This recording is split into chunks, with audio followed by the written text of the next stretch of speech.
Thank you, Thank Mr. you. Chair. Thank you, Secretary Balos. You want to respond? Good morning po. Ms. Good morning po Cardona? sa lahat. Mr. Yeah, go ahead. Chair, Senator Robin, sa lahat po na nandito.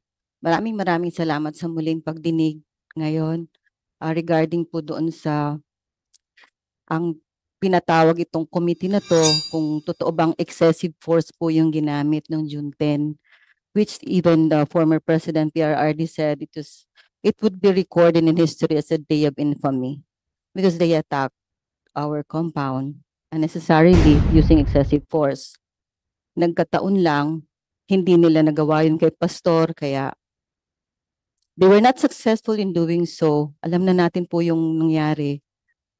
Ang pangalawang tanong dito sa hearing na to, kung tama ba, legal ba yung bounty na 10 million para kay Pastor na hindi pa po siya convicted sa korte, yung binasa ng DILG, masakit pakinggan kasi walang katotohanan. Alam namin yon. Personally, 40 years kaming kasama ni Pastor. Kahit isa sa allegation na binasa ni Secretary Abalos dito sa Senado, sa korte nang galing, malicious bastos yon nang galing sa bibig niya. Sabihin ko rin, kasi nga allegation yon, walang katotohanan in behalf of the kingdom. Ang ngayon sa korte, pwede babalikan natin.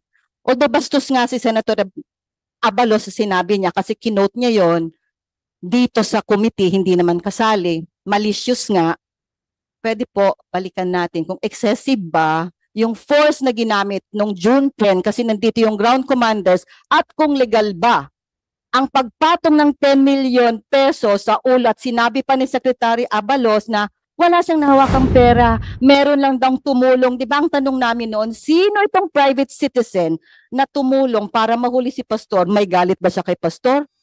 Meron ba siyang, gusto ba niyang kunin si Pastor at patayin si Pastor? Kasi when you the bounty of 10 million pesos sa ulo ng isang tao na hindi convicted na kahit anumang korte dito sa pamahalaan o dito sa ating bansa, yun nga, mas masahol pa siya sa pinakamasahol na terorista at killer dito sa bansa.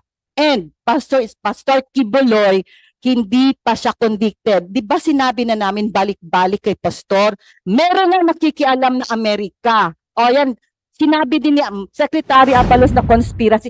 Sa Amerika nanggaling yung korte, yung kaso, dinala dito sa Pilipinas. Kaya lang naman ang sabi lang talaga ni Pastor, haharapin niya ito. Haharapin niya. Kahit sa ang korte, haharapin ni Pastor. Gusto ni Pastor Kibuloy, harapin itong kasong to para matapos ng kasinungalingan. Kilala namin si Amanda, nakakahiyaman, babae siya, pinotektahan namin siya para hindi siya mapahiya sa mga allegations niya. Pero ganito kabastos itong dito sa Senado, tapos gaganon nila aming Pastor. Please, Take it sitting down. Okay. tone down your So, voice. sir, Tone down your voice. kasi ganun din si Abalos.